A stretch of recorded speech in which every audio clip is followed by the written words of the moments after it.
दर्जे सात के तालिब इल्मों, मैं आपसे मुखातिब हूँ और आज आपका चैप्टर नंबर 6 और चैप्टर नंबर 6 में उन्वान है आगरे का सफ़र।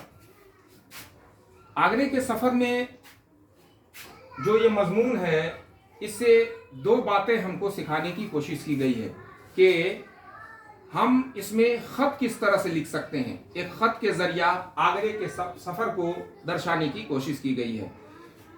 बैक वक्त इस उन्वान को पढ़ने से हम दो चीज़ें सीख सकते हैं, एक ख़त किस तरह लिखा जाए और दूसरा मजमून किस तरह से लिखा जाए।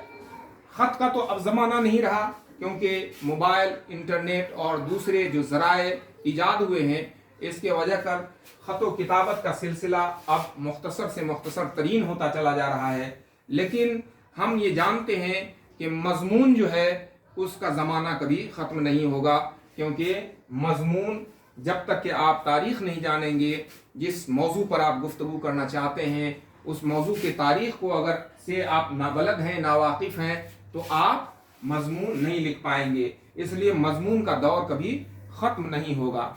फिर भी हमारे निसाब में ये शामिल है आगरे का सफ़र। एक जिस तरह से अभी अभी हम लोगों ने गर्मी की छुट्टी को बिताया है, उसी तरह से एक तालिब इल्म जो है वो अपनी गर्मी की छुट्टी को किस तरह से बिताया है, एक ख़त के ज़रिया अपनी एक दोस्त को, एक सहेली को ये तमाम बातें बताने की कोशिश की हैं। तो सबसे पहली बात जो है, जब हम ख़त लिखते हैं तो उस ख़त में हम इन बातों का ख्याल रखते हैं। क्या करते हैं? सबसे पहले उस जगह का नाम लिखते हैं जिस जगह से हमने ख़त लिखना शुरू किया है। जिस जगह से हमने ख़त लिखना शुरू किया है उस जगह का नाम हम लिखते हैं। फिर उसके नीचे हम तारीख़ डालते हैं।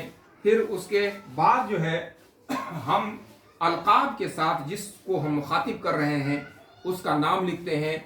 फिर आदाब, सलाम और दुआ की बातें होती हैं, और फिर हम अपनी बातों की शुरुआत, ख़बर खैरियत हम लिखते हैं, और उसके बाद हम जो है वो उन वाक़यात का जिक्र करते हैं जिस वाक़यात को हमें उस ख़त के ज़रिया अपने मुखातिब को पहुँचाने की ज़रूरत होती है। जब हम अपनी बातों को ख़त्म कर लेते हैं तो उसके बाद हम अपना नाम लिखते हैं, और फिर जो है सलाम दुआ के बाद अपना नाम लिखते हैं, और फिर पता के साथ उसको जो है डाक घर में हम डालते हैं। इस तरह से ये बात पहुंचती है उन तक। तो ये ख़त लिखने का एक तरीका हुआ। और उसमें जो टॉपिक, जो उन्वान हम देते हैं, जो मौजू हम इस्तेमाल करते हैं, वो मजमून कहलाता है। क्या कहलाता है? मजमून कहलाता है। तो मजमून की हमें जानकारी उस वक्त तक होती है जब हम चले जाते हैं वहाँ। कहाँ जाते हैं? जिस जगह पर पहुँचते हैं हम और जिस वाक़या का हम बयान करते हैं, उस वाक़या का इस्तेमाल अगर हम उसमें करते हैं तो वही जो है उसका मजमून कहलाता है। तो आज हम इस मजमून पर गौर करने की कोशिश करेंगे। लेकिन हमको ऐसा महसूस होता है कि एक नशिस्त में हम इसको नहीं कर सकते हैं, इसलिए कि वक्त की तंगी होती है, और हम जिस चीज़ का इस्तेमाल करते हैं, जैसे हम इसको शूट कर रहे हैं इस वक्त, वो इतना वक्त हमको नहीं देता है कि ज़्यादा से ज़्यादा हम इसको शूट करके और उसके बाद फिर वक्त लगा करके हम अपनी बातों को यहाँ रख सकें, बल्कि बहुत मुख्तसर औकात के लिए।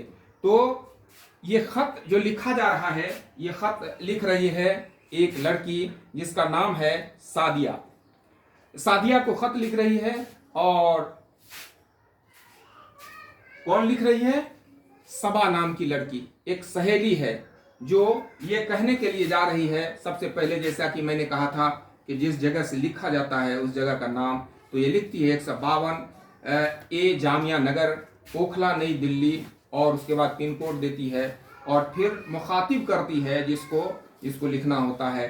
तो ये लिखती है कि प्यारी बहन सादिया, कहो कैसी हो, खबर खैरियत।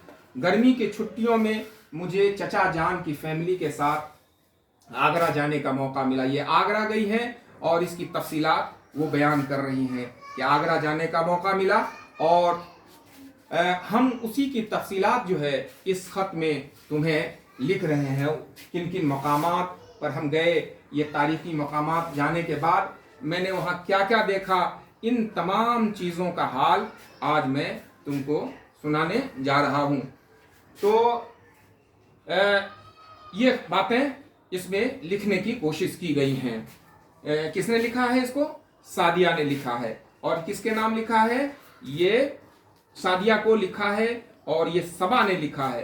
तो इसमें क्या क्या बातें हुई हैं, वो जो गर्मी की छुट्टी बिताने के लिए गई हैं सबा, तो उन्होंने क्या क्या देखा है, हम इस बात को अगली नशिस्त में पेश करने की कोशिश करेंगे। तो आज आप अपना ख्याल रखिए और फिर दूसरी नशिस्त का इंतज़ार कीजिए, तब हम इसमें आपको उन मकामात के मुताल्लिक़ बताने की कोशिश करेंगे। बहुत बहुत शुक्रिया।